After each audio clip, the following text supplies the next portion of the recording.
오늘은 청지기 임명 감사 주일로 우리가 함께 예배드리고 있습니다.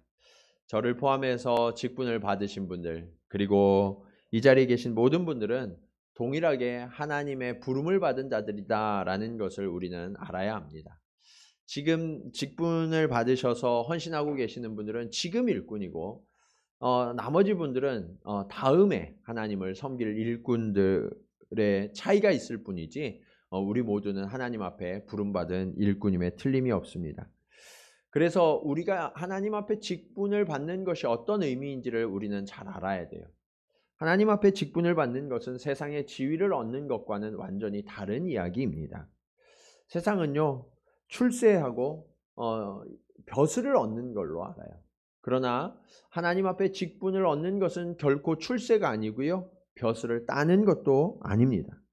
우리 동양권의 사람들은요, 아직까지도 유교의 영향을 아주 지대하게 많이 받고 있죠. 그러다 보니까 인생의 목표가 입신양명이신 분들이 굉장히 많이 있어요. 예전에는 입신하는 방법이 벼슬을 하는 거였어요. 과거를 보고 벼슬을 하고, 그래서 이름을 높이는 것이 정말 가장 성공한 인생, 복된 인생이라고 생각을 했죠. 근데 요즘은 그 방법이 조금 달라졌을 뿐 사실은 똑같은 것 같아요. 방법이 어떻게 달라졌나요?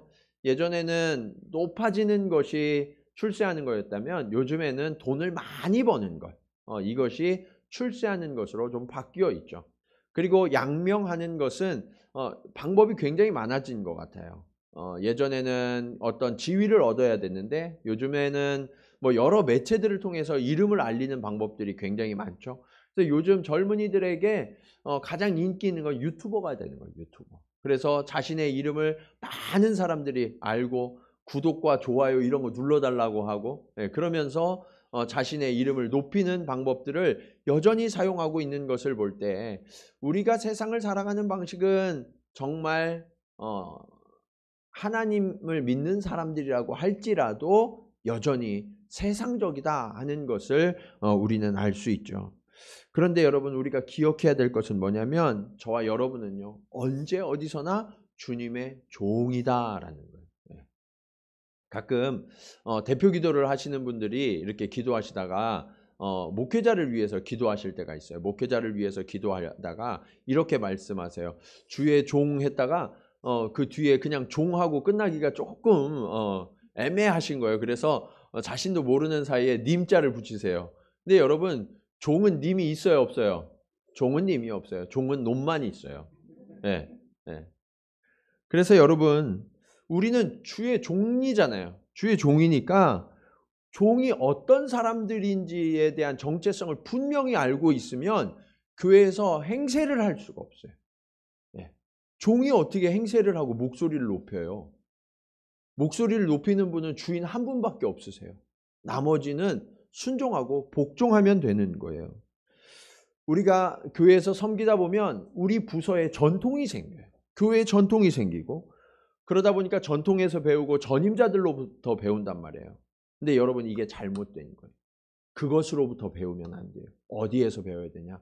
말씀에서 배워야 돼요. 그래서 우리가 누구인지, 어떻게 섬겨야 하는지 오늘 말씀을 통하여서 확인하고 배우는 시간이 되기를 원합니다. 자, 그러면 우리들 주의 일꾼은 무엇을 하는 사람인가?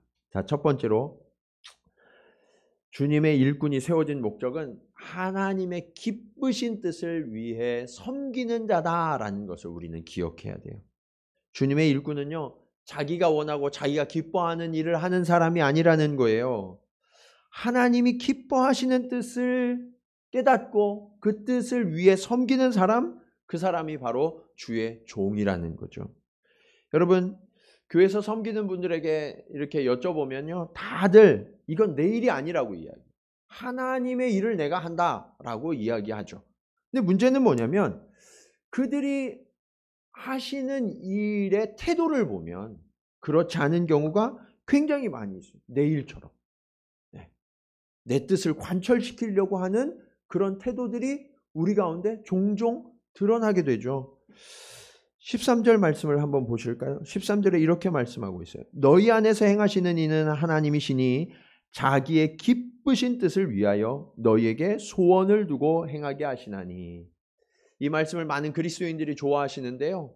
거기에 보면 너희에게 소원을 두고 행하게 하신다. 이것만 좋아하세요. 그래서 내 소원을 하나님 이루어 주셨으면. 예. 근데 여러분 신앙은 그게 아니라 우리의 소원이 하나님의 기쁘신 뜻을 품어야 된다는 거예요. 예. 그 하나님의 기쁘신 뜻을 품으면 주님의 일꾼의 목표가 달라져요. 예. 내가 원하는 것을 하는 게 아니라 하나님이 원하시는 게 무엇인지 그것을 분별하고 그것을 이루기 위해서 살아가야 된다는 거죠. 이걸 모르고 세상의 방식을 그대로 정형하다 보면 교회의 직분자들이 말은 섬긴다고 이야기해요. 봉사한다고 하는데 실제로는 어떻게 해요? 실제로는 뒤에서 조종하고 군림하려는 경우가 굉장히 많이 있어요. 여러분 교회에서 섬기시죠? 교회에서 섬기시는 동안 내 생각이 교회에 관철되지 않으면 어때요, 여러분? 내 생각이 교회에 관철되지 않으면 마음이 불편해지는 분들이 있어요. 재직회하고 부서에서 회의를 하는데 내 의견이 반영되지 않으면 그게 너무 힘들어서 얼굴이 붉어지는 분들이 계세요. 또 어떤 분들은 내가 정말 시간을 많이 내서 열심히 봉사하고 헌신했는데 내가 오랜 시간 동안 하나님 앞에 많은 물질을 드렸는데 다른 사람들이 몰라주고 나를 인정해주지 않는다고 해서 서운하신 적은 없으세요? 여러분 사실은요 이런 유혹에 가장 넘어지기 쉬운 사람들이 누구냐면 저와 같은 목회자들. 목회자들은요 제가 목회를 하다 보니까 인해 장막에 처지는 경우가 굉장히 많이 있어요. 네, 싫은 소리를 잘 들으려고 하지도 않고 누가 들려주는 사람도 없어요. 그러다 보니까 자칫 잘못하면 독불 장군이 되기가 굉장히 쉽죠. 교회의 직분자들, 중직자들도 마찬가지예요. 교회는 나이스한 곳이 되어야 된다고 생각하다 보니까 바른 소리를 누가 들려주는 사람들이 옆에서 없어서 처음부터 그런 장치가 없다 보니까 교회가 이상해지는 교회들이 너무나 많이 있죠. 여러분 우리가 분명히 주의 일을 하고 있는데 그 일을 진행하는 방식이 섬기는 것이 아니라 권력이 되어버리고 그래서 서로에게 상처를 주고 교회의 건강성을 무너뜨리는 일들이 우리 주위에 얼마나 자주 일어나고 있습니까? 그래서 여러분들에게 정말 간곡히 부탁드려요. 목회자의 순결과 직분자들의 영성을 위해서 기도해 주십시오.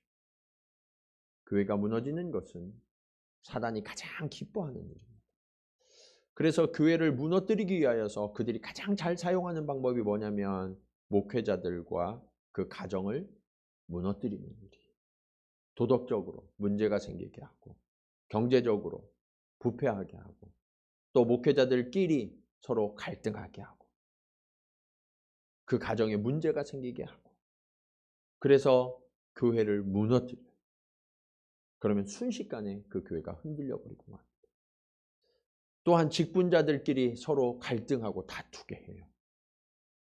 여러분 이것은 사단이 예전부터 지금까지 변함없이 사용하는 가장 강력한 방법이라는 것을 우리는 알아야 돼요.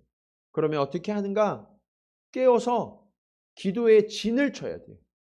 견고한 진을 쌓아서 우리 교회가 그런 사단의 유혹에 넘어지지 아니하도록 서로를 중보하고 지켜줄 수 있어야 돼요. 누구도 여기로부터 자유롭지 못합니다.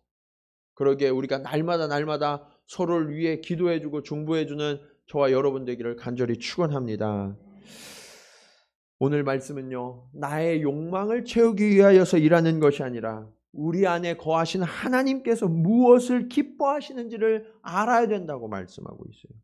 그리고 그것을 마음의 소원으로 품어서 그 소원을 이루기 위하여서 노력하는 사람이 되어야 된다고 말씀하고 있습니다. 여러분 그 기쁨을 누리면요 다른 것과 비교할 수 없어요. 저의 간절한 바람과 소원이 있다면 오늘 임직 받으신 분들뿐만 아니라 이 자리에 계신 모든 분들이 지금 우리가 하고 있는 이 일들이 정말 하나님이 기뻐하시는 일인가 하는 것을 매 순간 질문하기를 원해요. 그리고 그것을 확인해서 그것이 맞다고 하면 내 생각과 다르더라도 온전히 복종하고 순종해서 주님의 뜻을 이루어가는 교회로 우리 함께 세워져 가기를 주님의 이름으로 간절히 축원합니다. 오늘 말씀 12절을 우리 한번 보시겠습니다. 12절 우리 같이 한번 읽어볼까요? 자, 시작.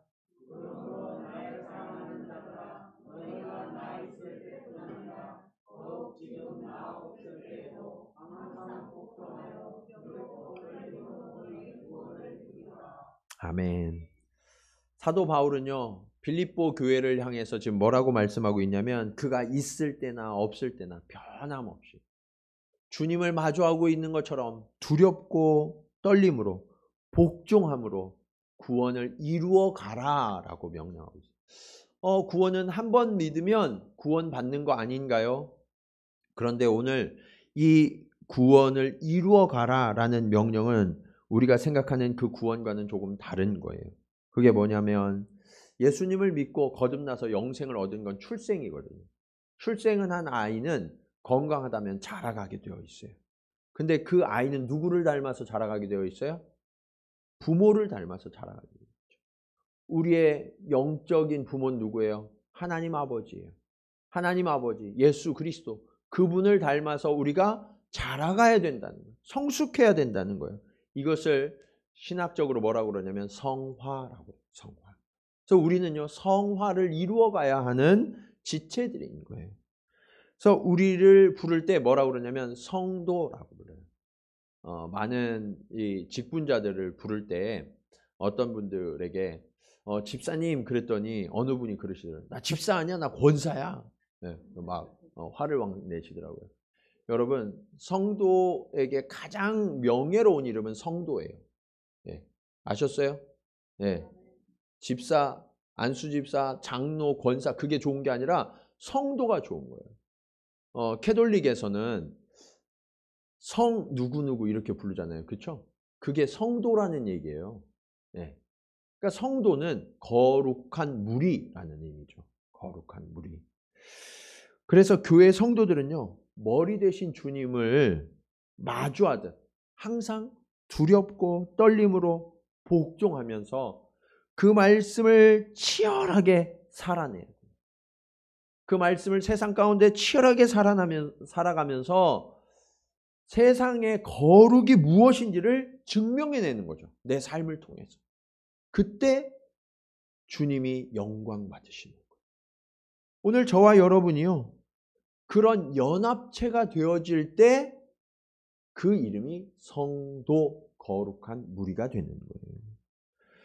오늘 이 자리에 계신 저와 여러분의 마음에 예수 그리스도의 영광과 거룩을 나타내는 것이 우리의 소원이 되어서 그 하나님을 기쁘시게 하는 우리 동경지구촌교회가 되기를 주님의 이름으로 간절히 축원합니다. 자, 그렇다면 주님의 일꾼들은 어떤 태도로 일해야 할까요? 두 번째로 흠없고 순전한 빛이 되어야 한다라고 말씀하고 있어요. 여러분, 일을 하는 것과 쉬는 것 중에 어떤 게 편해요? 쉬는 게 편하죠. 자, 그런데 교회에서 봉사하고 섬기는 분이 많아요? 예배만 드리는 분이 많아요? 예, 예배만 드리는 분이 많아요. 어딜 가나 마찬가지죠. 우리 교회도 아직까지는 봉사하시는 분들보다 예배만 드리는 분들이 조금 더 많아요. 예.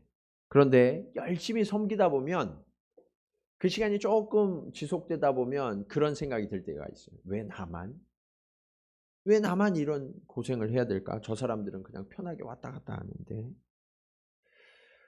그런데 또 이럴 때가 있어요. 열심히 봉사하다 보면요, 나는 정말 열심히 봉사하고 있는데 그 봉사하다 보면 실수가 생겨요, 안 생겨요? 생겨요. 그럼 평소에는 내가 열심히 섬기고 잘할 때는 옆에서 아무 말도 안 해. 칭찬도 격려도 안 해주다가 내가 한 번 실수하면 꼭 옆에 와갖고 잘 좀 하지 그랬어. 네, 이렇게 얘기한 사람이 있어요, 없어요? 있죠. 많이들 경험해 보셨나 봐요. 그렇죠? 그런 사람들이 꼭 있단 말이에요. 근데 여러분, 이런 일이 지금만 있는 게 아니라 바울 때도 있었대요. 자, 그래서 오늘 14절에 이렇게 말씀하고 있어요. 같이 한번 읽어볼까요? 자, 시작. 모든 일을 원망과 시비가 없이 하라. 아, 모든 일을 원망과 시비 없이 하라. 이게 참 어려운 말 같아요. 근데 이 말 뜻을 우리가 잘 알아야 돼요. 원망은 불평하면서 수군거린다라는 거예요. 불평하면서 수군거린다. 근데 여러분, 사람들이요, 불평할 때 주로 앞에서 해요, 뒤에서 해요? 뒤에서 해요. 그게 수군거리는 거란 말이에요. 앞에서는 얘기를 안 해. 꼭 뒤에서 얘기한단 말이야. 근데 뒤에서 얘기하는 게 그 당사자에게 들려올까요? 안 들려올까요? 들려와요. 어떻게 하셨어요? 반드시 들려오게 되어 있어요. 그러면 그 이야기가 들려오면 기분이 좋아요? 나빠요? 나빠요. 관계가 깨어져요. 이게 사단이 사용하는 방법이에요. 네.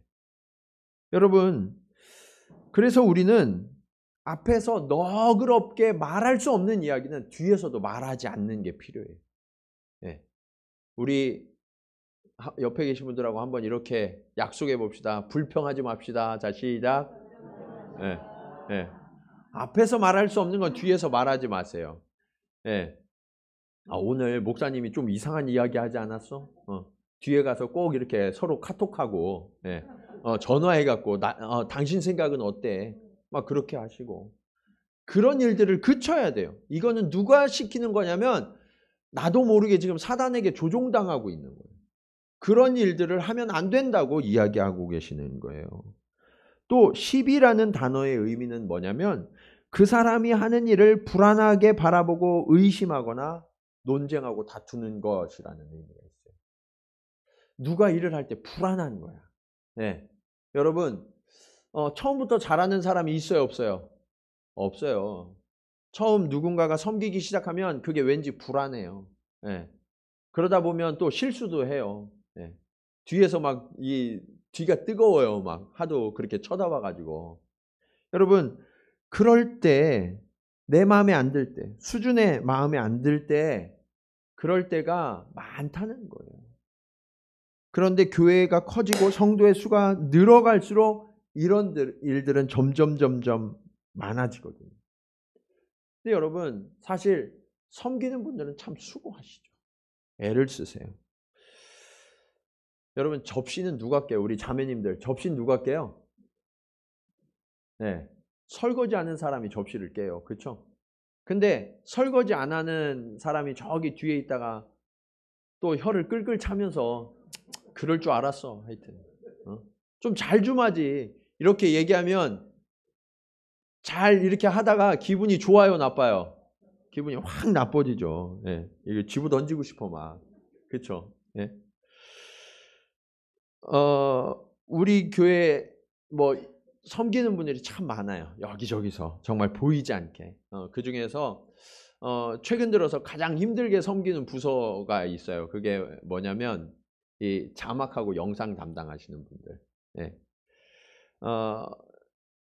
제가 토요일 날 자막이랑 이런 것들을 넘기면 우리 목사님하고 여러분들이 붙어서 또 일본어로도 번역하고 이래서 한 새벽에 자막이 끝나요. 유 목사님은 거의 밤을 새시고 이렇게 예배를 드리시거든요. 밤새 고생하시고 애를 쓰셨는데 어쩌다가 자막이 좀 틀리고 실수가 나와요. 그러면 그걸 꼭 지적하는 분들이 있어. 예. 그거를 발견하는 순간 일한 사람들은요 더 빨리 알아요. 그 굳이 얘기해 주지 않아도 괜찮아요, 여러분. 예. 내가 저걸 꼭 알려줘야 되겠다 그런 생각 하지 마세요. 그 일한 사람이 더 잘 보인다니까요. 예. 그분들은요 마음에 내가 예배에 방해가 됐을까 봐 안절부절하고 있어요 이미. 예. 그러면 우리는 어떻게 해야 하는가? 물론 더 잘하면 좋겠죠. 근데 실수하고 잘못하면 지적은 하지 마세요. 격려해 주세요. 네. 근데 격려도 안 해본 사람도 잘못해요. 그래갖고 옆에 가가지고 왜 그랬어? 이렇게 이걸 격려라고. 네. 네. 차라리 그러려면 아무 말씀하지 마세요. 네. 옆에 가서 그냥 등만 한번 토닥토닥 해주세요. 네. 누가 뭐라고 하지 않아도요. 그분의 마음은 이미 너무너무 힘든 상태가 되어 있어요. 그분을 위해 기도해 주세요. 기도해 하다 보면 하나님이 그렇게 말씀하실 때가 있어요. 당신이 좀 도와줘. 그게 거룩한 부담이에요. 그 부담을 안고 가서 도와주시면 돼요. 이게 오늘 15절 말씀이에요. 15절 말씀이 너무 귀한 말씀이니까 우리 같이 한번 읽겠습니다. 자, 시작. 이는 너희가 흠이 없고 순전하여 어그러지고 거스르는 세대 가운데에서 하나님의 흠 없는 자녀로 세상에서 그들 가운데 빛들로 나타내며. 여러분, 흠이 없고 순전하라고 말씀하시는데 흠이 없고 순전하기가 쉬워요, 어려워요? 어려워요. 아니, 불가능해요, 사실은. 예. 이 말씀은요, 우리가 완벽하라라고 명령하신 게 아니에요. 우리는 부족해요. 우리는 연약해요. 그런데 이 부족함과 연약함이요, 은혜로 채워진다는 거예요. 은혜로. 네. 우리가 지적하고 고쳐주고 이런 노력으로 이 흠이 없어지는 게 아니라 내가 옆에서 말없이 섬겨주고 말없이 도와주고 그런 손길을 통해서 흠이 점점 메워지는 것을 의미하는 거예요.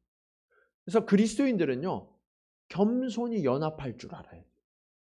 그래서 은혜의 방식이 저와 여러분의 방식이 되기를 간절히 축원합니다.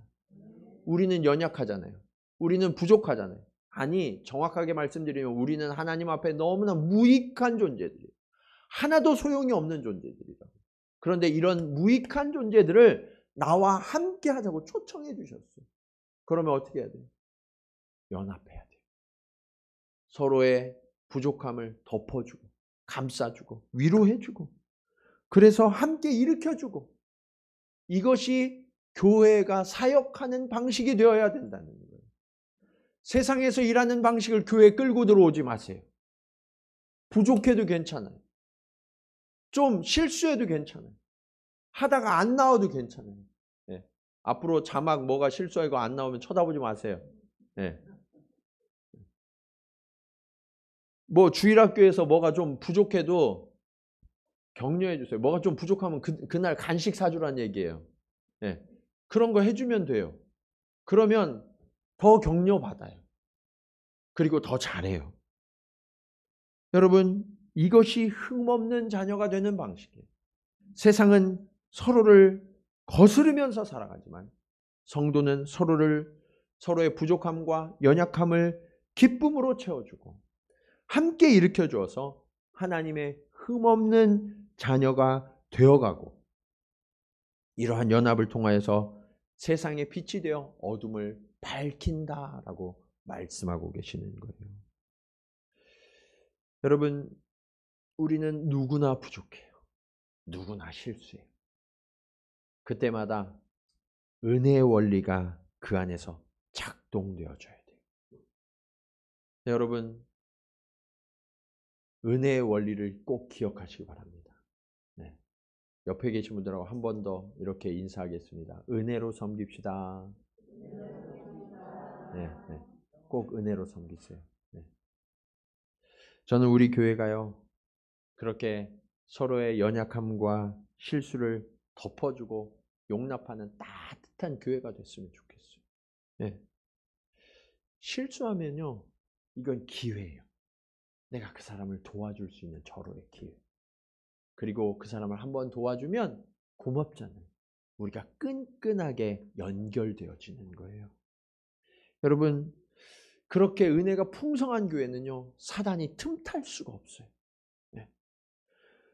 우리 교회는요, 시비할 수가 없는 교회가 되기를 원해요. 오늘 저와 여러분의 이 사랑의 섬김, 은혜의 흐름을 통하여서 우리 교회가 더욱더 견고해지고 세상 가운데 빛이 되어지는 그러한 교회가 되기를 주님의 이름으로 간절히 축원합니다. 자, 그렇게 될 때 주의 일꾼에게 주시는 축복이 있다고 말씀하고 있어요. 그것이 무엇이냐? 마지막으로 그리스도의 날에 자랑할 것을 얻게 해주신다라고 말씀하고 있어요. 여러분, 16절에 말씀은 이렇게 말씀하고 있죠. 생명의 말씀을 밝혀 나의 다름질이 헛되지 아니하고 수고도 헛되지 아니하므로 그리스도의 날에 내가 자랑할 것이 있게 하려 함이라. 오늘 바울 사도는요, 치열한 달리기 경주를 언급하고 있어요. 여러분도 달리기 해보신 적 있으시죠? 네. 달리기 하면 어때요? 100m 한번 달리면 어때요? 네. 심장이 터질 것 같아요. 그렇죠? 예, 막 정신없이 달려요. 이처럼 여러분이요, 정신없이 달려가고 그 최선을 다해서 섬기는 그 믿음의 경주를 주님이 알고 계신다라고 말씀하고 있어요. 주님은 다 알고 계시고 다 보고 계신다는 거예요. 그리고 그 모든 과정이 결코 헛되지 않도록 우리를 인도해 주신다라고 말씀하고 계세요. 그러니까 여러분, 다른 사람들이 알아주지 않아도 괜찮아요. 아무도 인정해 주지 않아도 괜찮아요. 주님만 알아주시면 되잖아요. 여러분, 아이들이 운동회 뛰는 거 우리 부모님들 초등학교 가서 구경하신 적 있으세요? 아이들이요, 달리기를 막 하다 보면요, 운동회 때 우리 부모님이 오셨나 안 오셨나만 쳐다보는 아이들이 있어요. 근데 여러분, 달려야 하는데 앞을 보고 막 정신없이 달려야 되는 애가 부모님 왔나 안 왔나 옆에를 막 쳐다보면 어때요? 그 애는 꼭 자빠지게 되어 있어요. 예. 그럼 부모 마음이 어때요? 아이고, 앞만 보고 좀 달리지. 엄마가 잘 보고 있는데, 아빠가 주목하고 있는데, 그런 생각이 들잖아요. 마찬가지예요. 우리가 주님의 일을 섬길 때, 주님, 나 보고 계세요? 나 알고 계신가요? 그렇게 하지 않아도 괜찮다는 거예요. 다른 사람들이 나를 알아주기를 주변을 살피지 않아도 괜찮다는 거예요. 우리의 표대가 되신 그 주님이 저 앞에 계세요. 그분만을 바라보고 열심히 달려가면요, 그 주님이 품에 안아주시면서 수고했어, 잘했어, 그렇게 말씀해 주신다고 말씀하고 있는 거예요. 여러분, 여러분의 이 땅에서의 수고와 열심은 결코 헛되지 않음을 믿으시기 바랍니다. 지금까지 내가 살아온 게 뭐지? 지금까지 수고한 게 뭐지? 나는 너무 많은 길을 돌아왔어. 나는 너무 많이 실패했어. 아니요, 그렇지 않아요. 하나님은 그 모든 것이 합력해서 선을 이루도록 이루어 주신다고 약속하고 계세요. 훗날 우리는 주님 앞에 모두 서게 될 거예요. 그 주님 앞에 서는 날 주님이 우리를 단상에 올려놓으십니다. 그리고 우리 머리 위에 영원히 썩지 아니할 면류관을 머리 위에 씌워주실 거예요. 여러분의 목에는 반짝반짝 빛나는 금메달을 걸어주실 거예요. 그 장면을 상상해 보세요. 그 장면을 상상하는 순간 여러분 너무나 기쁘지 않으세요? 바울은 그것이 확신이 됐어요. 그 장면을 미리 바라보면서 오늘 마지막 말씀을 기록하고 있어요. 그는 전제, 관제라는 용어를 쓰고 있어요. 이것은 하나님께 드려지는 이 번제로 드리는 제물 위에 그 제사를 완성하는 의미로 향기로운 포도주를 남김없이 쏟아 붓는 제사를 의미해요. 바울은요, 자신의 인생이 거의 끝에 왔고 자신이 순교의 피를 흘려서 하나님 앞에 남김없는 제물로 드려질 것을 지금 이렇게 고백하고 있는 거예요. 여러분, 그런데 그는 뭐라고 고백합니까? 내가 기뻐하고 기뻐하리라. 고난받아서 내가 순교할지라도 내가 남김없이 하나님 앞에 드려지고 기뻐할 거다라고 고백하고 있는 거예요. 저는 우리 성도들이요, 건강하게 그대로 남아있다가 끝나는 인생이 아니라 닳아서 없어지는 인생이 되기를 원해요. 하나님 앞에 쓰여지고 쓰여져서 닳아서 없어지는 인생. 그것이 얼마나 복되고 아름다운 인생일까요? 오늘 바울의 이 전제로 드려지는 고백이 저와 여러분의 고백이 될 수만 있다면 우리가 이 땅에서 살아가는 이 인생이 너무나 아름답고 복된 인생이 되지 않겠습니까?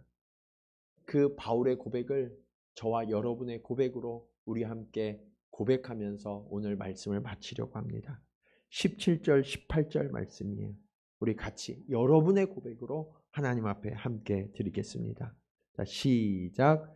만일 너희 믿음의 제물과 섬김 위에 내가 나를 전제로 드릴지라도 나는 기뻐하고 너희 무리와 함께 기뻐하리니 이와 같이 너희도 기뻐하고 나와 함께 기뻐하라. 아멘. 오늘 말씀을 기억하면서 우리 함께 찬양 드리기 원합니다. 하나님 아버지, 그렇습니다. 우리에게 유일한 소원이 생겼습니다. 주님이 다시 오시는 그날까지 주님의 십자가의 사랑을 마음에 품고 그 은혜로서 섬기는 그러한 하나님의 거룩한 공동체를 이루어가는 그 소원이 우리의 소원이 되게 하여 주시옵소서. 우리 그런 마음으로 함께 고백하겠습니다.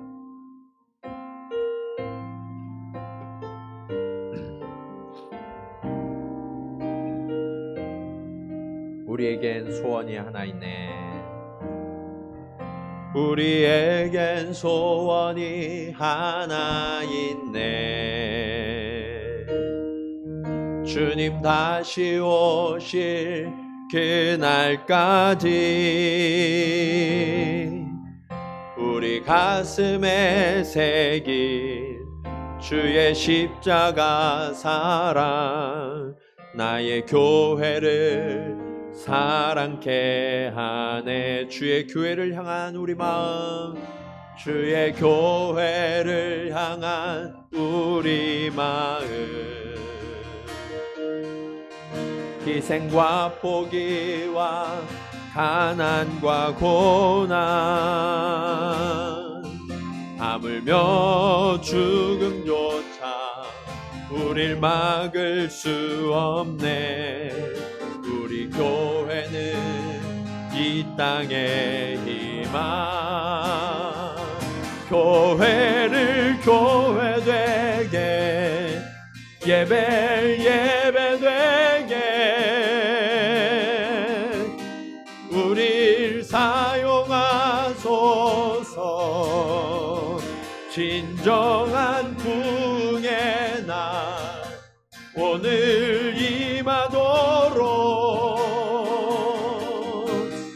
우릴 사용하소서.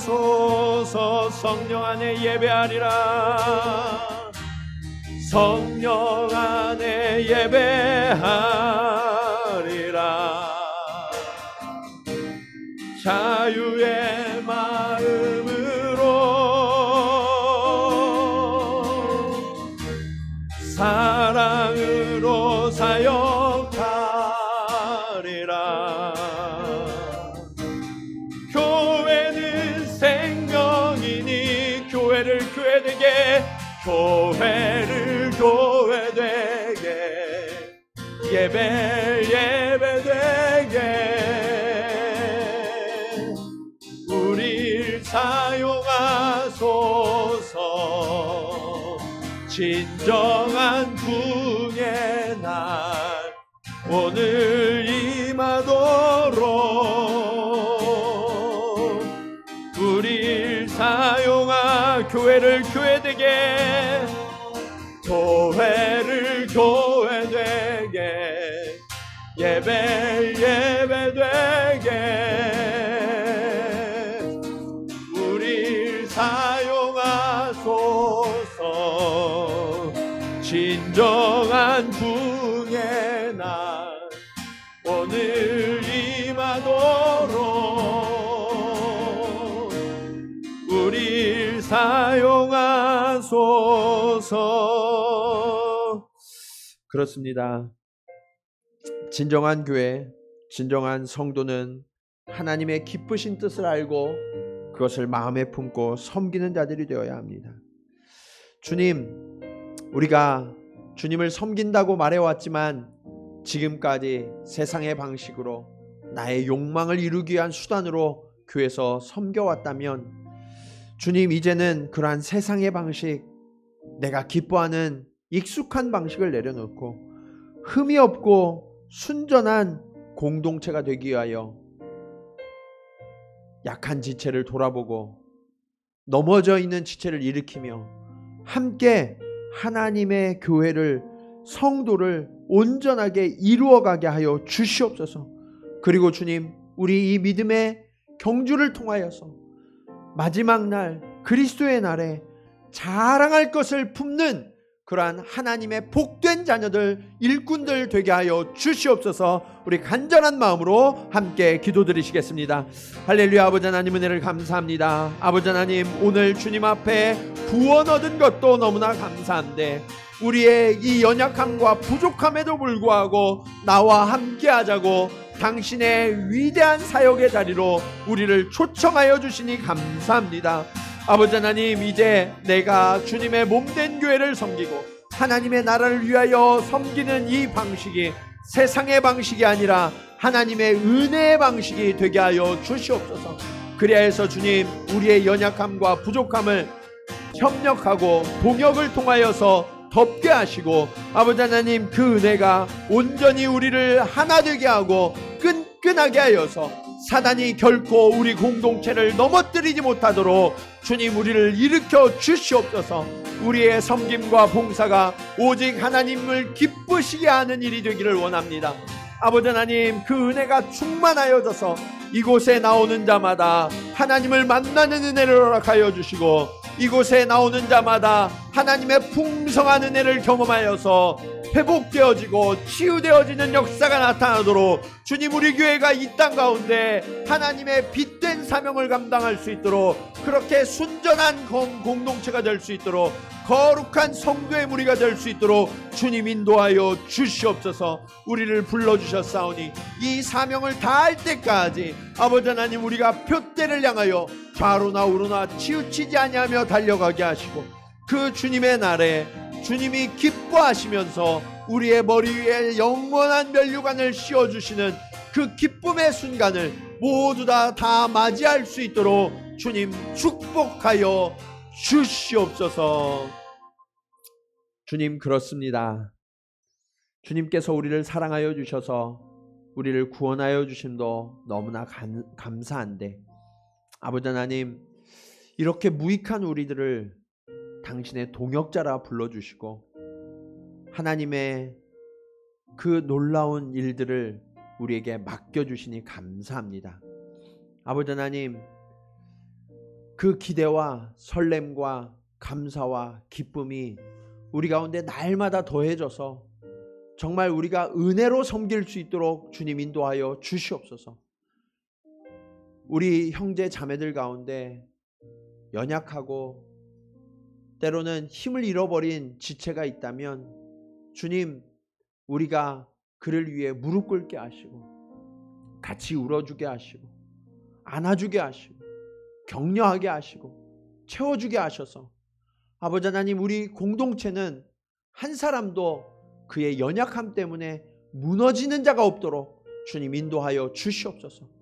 오히려 그 연약함이 우리가 하나 되었음을 증명할 수 있는 기회가 되었음을 기억하여서 오히려 힘써 돕고 힘써 섬기며 위로하고 격려하는 공동체가 되어서 이 세상을 거스르는 하나님의 위대한 교회가 어떠한 모습인지 우리의 헌신과 우리의 섬김을 통하여 증명해낼 수 있도록 주님 인도하여 주시옵소서. 우리 교회를 주님 앞에 의탁합니다. 주님, 사단 마귀가 틈타지 못하도록, 분열시키지 못하도록, 아버지 하나님, 더럽고 추한 것들이 침투하지 못하도록 주님, 우리를 지켜보아여 주시옵소서. 온 성도가 함께 무릎으로 지켜내게 하시고 아버지 하나님, 그렇게 견고한 교회로 세워져서 이 땅을 치유하고 세상을 변화시키는 하나님 나라의 비전을 이루어가는 복된 교회, 축복의 성도들이 다 될 수 있도록 주님 인도하여 주시옵소서. 이제는 우리를 구원하시고 함께 가자고 초청하신 예수 그리스도의 은혜와 아버지 하나님의 무한하신 사랑하심과 성령님의 감화감동 교통하심이 오늘 말씀을 따라 하나님의 기뻐하시는 뜻을 마음에 품고 그 뜻을 이루기 위하여 서로 연합하고 동역함을 통하여서 하나님 나라를 함께 이루어 가다가 훗날 주의 날에 머리 위에 아름다운 면류관을 쓰고 금메달을 목에 걸고 그렇게 주님의 품에 안기기로 결단하며 나아가는 사랑하는 성도들의 섬김 위에, 그리고 그 섬김의 공동체가 될 우리 교회 위에 이제로부터 영원토록 함께 하시기를 간절히 축원하옵나이다. 아멘.